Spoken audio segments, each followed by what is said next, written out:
Hello বন্ধুরা, আবারও শ্রেণিকা শ্রেণিচার ভিডিওতে জানাই তোমাদের সকলকে স্বাগত আর অনেক অনেক ভালোবাসা।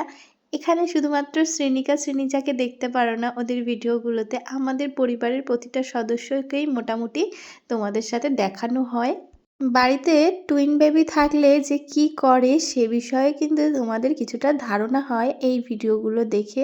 যার বাড়িতে আছে তারা তো জানেই, আর যাদের বাড়িতে নেই তাদের উদ্দেশ্যে এই সমস্ত ভিডিওগুলো আমার পোস্ট করা। কিন্তু বাচ্চা বিশেষ প্রত্যেকে কিন্তু আলাদা।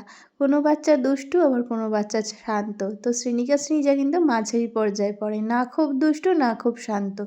দুটো বাচ্চা একসাথে থাকলে যে কোনো মুহূর্তে কিন্তু ঝামেলা বাঁধে। যেরকম আমাদের বাড়িতে প্রতি মিনিট 2 মিনিট অন্তর অন্তর যেন ওদের ভিতরে ঝামেলা বাঁধে, আবার ঠিক হয়ে যায়, আবার ভালোবাসা হয়, মিলমিশ হয়। আর দেখো দিদিভাইকে মারছে, এর কারণটা হলো দিদিকে মারতে পারেনি, মানে শ্রেণিকাকে মারতে পারেনি বলে ওদের দিদিভাইকে মারলো।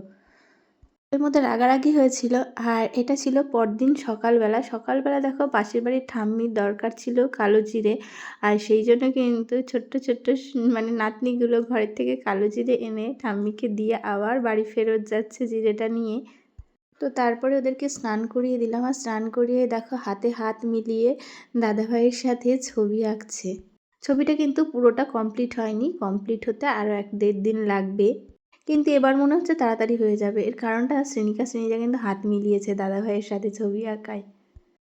তো তোমরা এই ধরনের ছবি আঁকাতে চাইলে আমাকে কমেন্ট বক্সে কমেন্ট করো, আমি ওর ফোন নাম্বারটা দিয়ে দেবো। খুবই ভালো আঁকায়, আয়ুষকেও কিন্তু আঁকা শেখায়। এখানে আয়ুষ করছে ওই যে আলুর মতন হয়েছে দেখো এই গাছের নিচে। এটা হচ্ছে ডালিয়া গাছ। ডালিয়া গাছ মরে গেলে, শুকিয়ে গেলে তারপর নিচে কিন্তু আলুর মতন হয়, আর সেটাকে তুলে রাখলে ওটা বীজ আকারে পরের বছর লাগিয়ে দিলে হয়তো বা হয়। আমি এটা শুনেছি, কিন্তু জানি না সত্যি হয় কি না। এই দেখো একজনাকে মানে আটকে রাখছি, মানে দুজনাকেই আটকে রেখেছি। দুপুরবেলা দৌড়ে দৌড়ে ঘর থেকে বেরিয়ে যাচ্ছে। তো একজন বেরোচ্ছে একজন ঢুকছে, একজন বেরোচ্ছে একজন ঢুকছে। দিদিভাই তো প্রায় নাজেহাল অবস্থা। আর আমি সারাক্ষণ ওদেরকে রাখতে রাখতে আমি মাঝে মাঝে ক্লান্ত হয়ে পড়ি, আমি পেরে উঠি না। দুপুরে তো দৌড়াদৌড়ি করেছে, কিন্তু সন্ধ্যার দিকে ঘুমিয়ে পড়েছিল।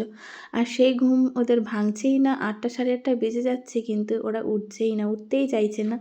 কারণ দেখবে সন্ধ্যাবেলায় শুলে একটু অলসতাটা বেশি লাগে, আর সেই কারণে ওরা উঠতেই চাইছে না। এত ডাকছি দুজনাকে, আসো জেঠু খাবার এনেছে বা কিছু, কিছুতেই কিন্তু কিছু শুনছে না। শ্রেণিকা কিন্তু উঠেছে, কিন্তু ও যে উঠবে আমার কোলে আসবে সেরকমও মানে ইচ্ছে করছে না ওর আর কি। তো জেঠু এসেছে বলতেই ও কিন্তু দৌড় দিচ্ছে। আর এদিকে ওর মুখে একটু দুধ লেগেছিলো, আমি মুছিয়ে দিয়েছি। ঘুম থেকে উঠলে দেখবে বাচ্চারা খুব খিটখিটে হয়ে যায়, তারপর মুছিয়ে দেওয়ার জন্য কিন্তু ও একটু কান্না করছিল। ওদের ছোট্ট একটা মাইক্রোফোন কিনে দেওয়া হয়েছে, আর এই মাইকে কিন্তু ওরা ভীষণভাবে মানে এনজয় করে, গান করে, কবিতা বলে।